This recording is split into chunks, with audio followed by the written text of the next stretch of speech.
ప్రభుత్వం వచ్చి ఈ 3 నెలల కాలంలోనే ఇంత హిస్టారికల్ ఎఫర్ట్స్ పెట్టాము అందరం. గౌరవ ముఖ్యమంత్రి గారు కూడా చాలా వ్యయ ప్రయాసాలతోటి సహాయక రెస్క్యూ ఎఫర్ట్స్ అన్ని చేపడతా ఉన్నారు. నేను నా తరపు నుంచి పంచాయతీరాజ్ డిపార్ట్మెంట్ తోటి ఎప్పటికప్పుడు సమీక్షలు చేస్తా ఉన్నాను లాస్ట్ 2 డేస్ నుంచి. ముందుగా అందరూ అనుకున్నట్టుగానే ఇది వర్షం ఎక్కువైంది, తను వచ్చి సహజ వరద అనుకున్నా. ఆ తర్వాత రికార్డ్ బ్రేక్లో అసలు ఎవరు ఊహించిన విధంగా గత 50 ఏళ్లలో ఎప్పుడు రానంతగా వరద నీరు చేరటం, ముఖ్యంగా తెలంగాణ నుంచి అక్కడ పడ్డ వర్షాలు, అక్కడ వాగులు ఇవన్నీ వచ్చి ఫైనల్ కన్వర్జింగ్ పాయింట్ బుడిమే మన వైపు రావటం, దానికి మనం విపరీతంగా నష్టపోవడం. అలాగే ముఖ్యంగా విజయవాడ ఎందుకు ఇంత గురైందని చూస్తే ఇది ఇంత అవుట్లెట్ తీసుకోకపోవటం. బేసిక్గా గత ప్రభుత్వం చేసి ఉండాల్సింది, ఇవన్నీ కొంచెం దృష్టి పెట్టుండాల్సింది, వాళ్ళు పెట్టలేకపోయారు. సో వాళ్ళు చేయలేకపోయినా కానీ భవిష్యత్తులో ఈ రోజున ఈ సహాయ కార్యక్రమాలతో పాటు భవిష్యత్తులో ఇలాంటి ఇంత అకస్మాత్తుగా ఇలా వచ్చి మనం ప్రజలు ఇంత నష్టపోకుండా ఉండాలంటే ఏం చేయాలి? ఖచ్చితంగా ఈ వరద నీరు తగ్గగానే, రిసీడ్ అవ్వగానే దీని మీద ఒక ప్రాపర్ ప్లానింగ్ తోటి ఈ వరద నీరు వెంటనే దీన్ని అవుట్లెట్ కాలంలో ఉండేలాగా దాని మీద ఈ ఫ్లడ్ కెనాల్స్ని ఎలా ఏర్పాటు చేయాలనేది గౌరవ ముఖ్యమంత్రి గారితో కూడా దీన్ని చర్చిస్తాం. ఇందాక కూడా మాట్లాడుతూ ఉంటే ఇన్ఫర్మేషన్ ఏమంటే బుడమేరుకు సంబంధించి కొంత గత ప్రభుత్వం కంప్లీట్గా విస్మరించింది ఈ ప్రాజెక్ట్స్ని. చాలా ఇప్పుడు మీరు చూస్తే మొన్న వాళ్ళ ప్రభుత్వం ఉన్నప్పుడు కూడా ఈ మన అన్నమయ్య ప్రాంతానికి పింఛా డ్యామ్ కూడా సరిగ్గా మెయింటెనెన్స్ చేయలేక నష్టపోయారు. ఒకటి కెపాసిటీకి మించి వరదలు వచ్చినాయి. ఒక్క ఆంధ్రప్రదేశ్ సంబంధించి మన తెలంగాణ నుంచి పడ్డ వర్షం కానీ అవన్నీ కూడా ఇది ఆంధ్రప్రదేశ్కి ఒక ముంపుగా ఏర్పడ్డాయి. దానితోడు ఈ అవుట్లెట్స్ లేవు, ఫ్లడ్ కెనాల్స్ సరిగ్గా నిర్మించుకోలేకపోయాం. ఒకటి మన స్టేట్ బైఫర్కేషన్ నుంచి ఇప్పుడు దాకా మన ఇన్ఫ్రాస్ట్రక్చర్ ఇలాంటి భవిష్యత్తులో జరగకుండా, నగరాలకు ఎలాంటి ముంపు వాటిల్లకుండా ప్రతి నగరాన్ని కూడా దీన్ని అసెస్ చేయాల్సిన అవసరం ఉంది. ప్రస్తుతం విజయవాడని ప్రత్యేక కోణం నుంచి దీని మీద దృష్టి పెట్టాలి. అదొకటి ఫ్లడ్స్ అయిపోయిన తర్వాత ఆలోచిస్తున్నాం. ప్రస్తుతానికి సిసోడియా గారు చెప్పడం దీన్ని డిజాస్టర్ మేనేజ్మెంట్ హెడ్గా, స్టేట్ డిజాస్టర్ మేనేజ్మెంట్ హెడ్గా మా దృష్టికి తీసుకొచ్చింది ఏంటంటే ప్రస్తుతం రిసీడ్ అవుతున్న నీళ్లు పెరగట్లేదు. రేపటికి ఇది మనకి ప్రకాశం బ్యారేజ్లో 5 లక్షల క్యూసెక్స్కి 5 దాకా వచ్చేస్తుందని చెప్తా ఉన్నారు. సో మేజర్ ప్రమాదం మనం తప్పింది. అంటే చాలా అదృష్టవశాత్తు ఇది భగవంతుడి కరుణ అనుకోవాలి. ఆల్మోస్ట్ ఒక 10-12 వేల క్యూసెక్లు రీచ్ అయ్యి ఉంటే అసలు టోటల్ మనం ఊహించిన ప్రమాదం జరిగి ఉండేది. అసలు మన ఎవరో అన్కంట్రోలబుల్గా జరిగి ఉండేది. ఒకటి ఇది మేజర్గా చెప్పాలంటే ప్రకృతి విపత్తు. ఇంకొంచెం తక్కువ స్థాయిలో మనం డ్యామేజ్ అయ్యి ఉండేది ఒకటి బుడమేరు కనుక గత ప్రభుత్వం సరిగ్గా మెయింటైన్ చేసి ఉంటాయి. ఎందుకంటే వాళ్ళు అన్నీ చిన్న ఇరిగేషన్ ప్రాజెక్ట్స్ కూడా సరిగ్గా కనీసం వాళ్ళు ఈ లాకులు కూడా రిపేర్ చేయలేకపోయిన పరిస్థితులు ఉన్నాయి వాళ్ళకి. సో ఇప్పుడు వాళ్ళని తిట్టి కూడా ప్రయోజనం లేదు. ఎందుకంటే ఇది ముందు మనం ప్రస్తుతం మా చేతిలో ఉన్నది ప్రభుత్వం ఏమన్నా మేము ఏం చేయాలని ఆలోచిస్తామని ఉన్నంతలో మొత్తం కూర్చోబెట్టి దాదాపు ఇండియన్ ఎయిర్ ఫోర్స్ నుంచి, నేవీ నుంచి హెలికాప్టర్స్ ద్వారా, అలాగే డ్రోన్స్ ద్వారా ఫుడ్ సప్లై అన్నీ చేస్తా ఉన్నాం. అలాగే సహాయ కార్యక్రమాలు ముందుకు తీసుకెళ్తా ఉన్నాం. అలాగే పిఆర్ పంచాయతీరాజ్ నుంచి కూడా దాదాపు 242 టీమ్స్ని ఈ రోజున 262 టీమ్స్ని ఏర్పాటు చేయడం జరిగింది. ఇది వరద ఎఫెక్ట్ కాని జిల్లాల నుంచి ఈ ప్రత్యేకించి మన ప్రిన్సిపల్ సెక్రటరీ గారి ఆధ్వర్యంలో ఇది ముందుకు తీసుకెళ్తా ఉన్నాం. ఈ రెస్క్యూ కార్యక్రమాలకి చాలా బాధాకరమైన దాదాపు 19 మంది చచ్చిపోయారు. చాలా వారికి మనస్ఫూర్తిగా నా సంతాపం తెలియజేస్తాం. అలాగే ఒక 2 మిస్ అయ్యారు. పశువులు దాదాపు 136, అలాగే దాదాపు 1,72,000 హెక్టార్లు పంట నష్టం జరిగింది. అది ఉద్యాన పంటలు కానీ లేదంటే మామూలు మన ప్యాడీ కానీ ప్యాడీ దాదాపు 1,72,000 హెక్టార్లు, హార్టికల్చర్ వచ్చి ఒక 15,000 హెక్టార్స్ ఉంది. అలాగే 176 రీహాబిలిటేషన్ సెంటర్స్ని ఏర్పాటు చేయడం జరిగింది. దీనిలో ముఖ్యంగా ఈ దాదాపు 328 ట్రైన్స్ క్యాన్సిల్ చేయడం జరిగింది. 6,44,536 మంది ఈ వరదల వల్ల ఎఫెక్ట్ అయ్యారు. దాదాపు 193 రిలీఫ్ క్యాంప్స్ మెయింటైన్ చేయడం చేస్తున్నాం. అలాగే దాదాపు 42,707 మందికి రిలీఫ్ క్యాంప్స్లో అకామిడేట్ చేసాం. దాదాపు 194 మెడికల్ క్యాంప్స్ ఆర్గనైజ్ చేసాం. దీనికి ఇది ఇంకొక ఈ డేంజర్ ఇలా కంటిన్యూ అవుతుందా లేదని చూస్తుంటే ఖచ్చితంగా తగ్గుముఖం పడుతుంది. ఇది గాబరా పడాల్సిన అవసరం లేదు. అలాగే మేము సహాయ కార్యక్రమాలు పాపం అందరూ కూడా పిఆర్ పంచాయతీరాజ్ దగ్గర నుంచి స్టేట్ డిజాస్టర్ సిసోడియా గారి అధ్యక్షతన గౌరవ ముఖ్యమంత్రి చంద్రబాబు గారి ఆధ్వర్యంలో సహాయ కార్యక్రమాలు, స్టేట్ డిజాస్టర్ మేనేజ్మెంట్, అలాగే నేషనల్ డిజాస్టర్ మేనేజ్మెంట్ అందరూ ఒకటే ఇన్ ట్యాండెం కలిసి పనిచేస్తూ ఉన్నాను.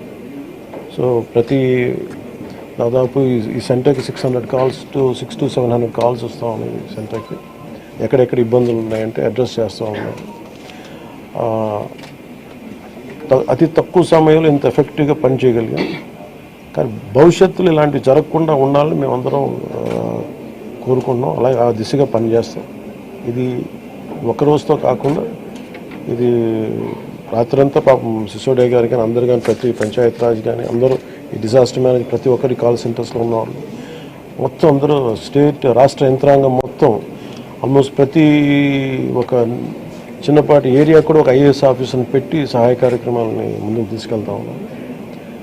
అలాగే సిసోడియా గారు కూడా ఆయన అహిర్నిస్లో లాస్ట్ ఒక 72 గంటలుగా ఆయనకి నిద్ర కూడా లేకుండా ఇక్కడే కూర్చొని మొత్తం అహిర్నిస్లు అందరూ అప్రమత్తంగా దీన్ని పర్యవేక్షిస్తూ ఉన్నాం.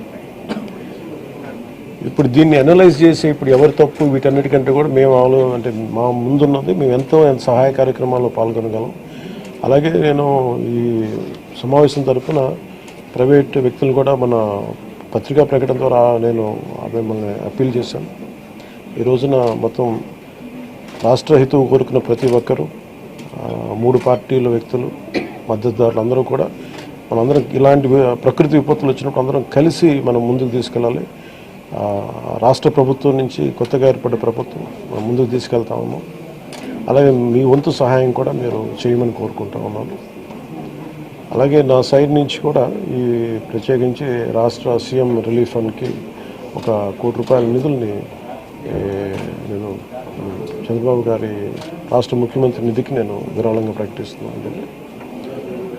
ఈ సహాయ కార్యక్రమాలకి చిన్న ఒక పూర్తి స్థాయిలో ఏమాత్రం వాళ్ళకి వచ్చినా కానీ నాకు చాలా ఆనందం కలుగుతుంది.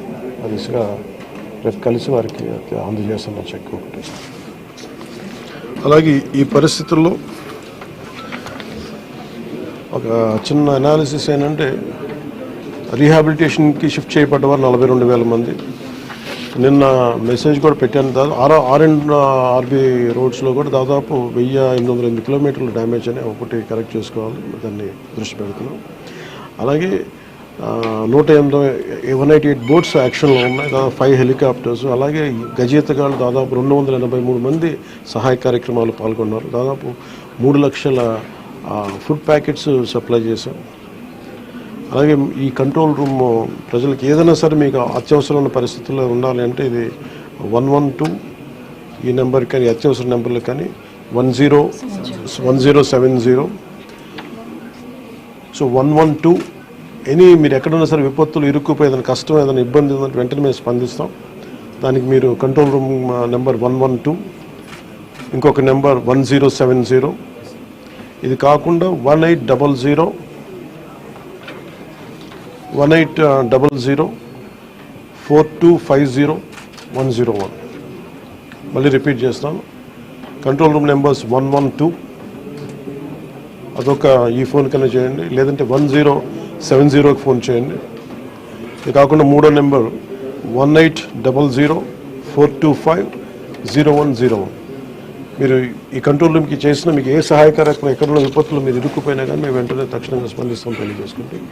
అలాగే దాదాపు 80 కోట్ల రూపాయలని జిల్లాలకి ఈ రిలీఫ్ అండ్ రీహాబిలిటేషన్కి విడుదల చేయడం జరిగింది. అలాగే ప్రతి ఒక్కరూ కూడా ప్రభుత్వం అభివృద్ధిని కాంక్షించే ప్రతి ఒక్కరూ కూడా నేను ఇదే కోరుకున్నా, ఈ ప్రకృతి విపత్తు సమయంలో ఇది నిందల కంటే కూడా ప్రజలకు మనం ఎలా చేయాలనే దృష్టిలో పెడతాం. భవిష్యత్తులో ఇలాంటి జరగకుండా ఉండాలంటే ఎలాంటి చర్యలు తీసుకోవాలనేది మేము క్యాబినెట్లో చర్చించి గౌరవ ముఖ్యమంత్రి గారి దృష్టికి తీసుకెళ్ళి దీనికి ఒక ప్రతి సిటీకి ఒక మాస్టర్ ప్లాన్ తయారు చేయాలి. ఫ్లడ్ మేనేజ్మెంట్కి ఒక మాస్టర్ ప్లాన్ ఉండాలి. అందుకని ఆ దృష్టిలో పెడతాం భవిష్యత్తులో. Thank you. అంటే ఇది ముందు రోజే అనుకున్నాను. యాక్చువల్గా ఇది మా దృష్టికి ఏంటంటే ముందు 1వ తారీఖు అనుకున్నప్పుడు అందరూ ఏమన్నారంటే మీరు వస్తే ఇది మాకు ఈ రిలీఫ్ ఆపరేషన్స్కి ఇబ్బంది అయిపోద్ది, మాకు దయచేసి మీరు ఈ రిలీఫ్ ఆపరేషన్ మీరు అడ్డం అయిపోతారని చెప్పేసి వారి సూచన మేరకు నేను ఆగిపోవాల్సి వచ్చింది. ఇప్పుడు కూడా ఒకసారి వాళ్ళ నిర్ణయం తీసుకొని వాళ్ళు టేక్ కాల్ వెళ్తే అది సహాయపడాలి, కానీ మళ్ళీ ఇంకొక కేయాటిక్ మీకు తెలుసు కదా, అందుకని దాన్ని దృష్టిలో పెట్టుకుని కొంచెం ఆలోచిస్తా తటపాయిస్తాను. అంతకుమించి లేదు, కొంచెం ఇబ్బంది లేదంటే ముందు మెయిన్ అధికారులు పాపం గత 72 గంటల నుంచి వాళ్ళు నలిగిపోతారు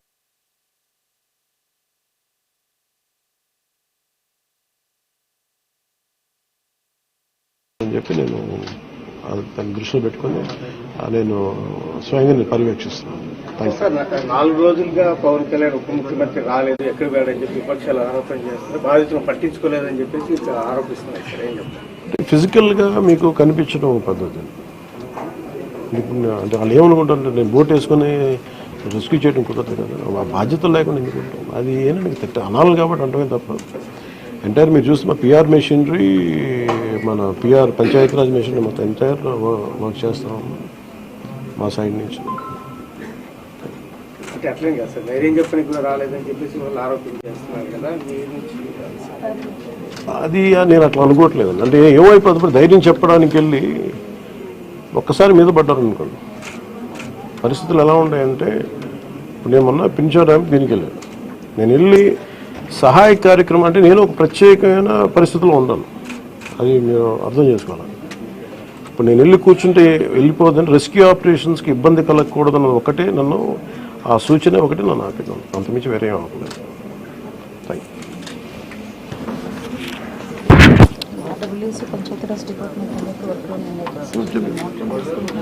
అలాగే నిన్నే చెప్పాను అంటే పంచాయతీరాజ్ కానీ, రూరల్ వాటర్ సప్లై కానీ, ఇంజనీరింగ్ డిపార్ట్మెంట్ కానీ ఇవి కన్సిస్టెంట్గా పనిచేస్తున్నాయి in tandem with rescue operations. So దాన్ని కూడా మీరు దృష్టిలో పెట్టాలి. సార్ హైదరాబాద్ తరహాలో ఇక్కడ చెరువులు అవన్నీ కబ్జాలు అవుతున్నాయి కదా, వాటి విషయంగా ఏమైనా మీ గవర్నమెంట్ దృష్టి పెడుతుంది? ఇప్పుడు ఇది సక్సెసివ్గా ఇప్పుడు మనం అంటే దీంట్లో ఒక ఇది ప్రతి ప్రభుత్వం తీసుకోవాల్సిన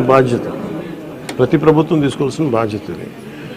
ఇప్పుడు దీంట్లో ఆల్రెడీ చెరువుల్లో కొంచెం నాలాల్లో కట్టేసినవి ఉంటాయి.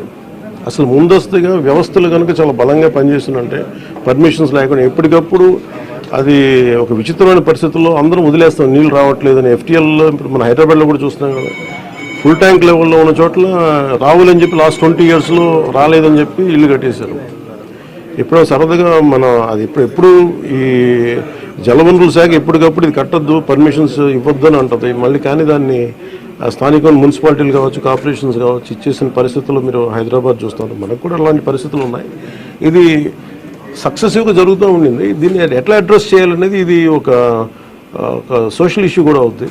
సో దీన్ని ఎలా చేయాలి, కొంత ఎడ్యుకేట్ చేసి కొంత అవగాహన తీసుకొచ్చి ఒక ప్రత్యామ్నాయం కల్పించి దీన్ని ఖచ్చితంగా అడ్రస్ చేయాలి, భవిష్యత్తు ఖచ్చితంగా అడ్రస్ చేయాలి.